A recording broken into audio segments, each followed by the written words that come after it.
We have to be willing to talk about these facts. Because people are seeing the increasing threat of climate change. Well, I think people are also seeing the increasing promise of nuclear energy and how actually destructive the U.S. Nuclear Regulatory Commission has been to the construction of Because people want to get away from the use of fossil fuels and look to clean energy. But also energy. because we need more abundant access to energy, period, which is lacking today. So, I view that fracking, natural gas is arguably, I view natural gas as a form of clean energy. So the fact that we're describing natural gas, or there are coal plants closing in southern Illinois that just emit water vapor as their byproduct, this is a farce. And so I favor all forms of energy production here in the United States. That includes oil, that includes natural gas, that includes coal, which is far cleaner than it used to be 60 years ago, as well as nuclear energy.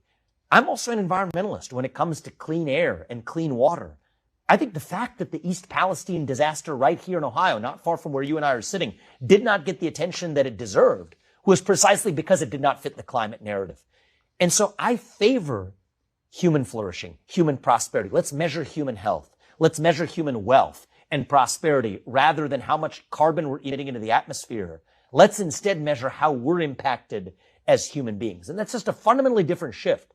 Does that mean that I reject every policy that somebody adopted because it was pro-climate, such as those who might favor nuclear now? No, of course not.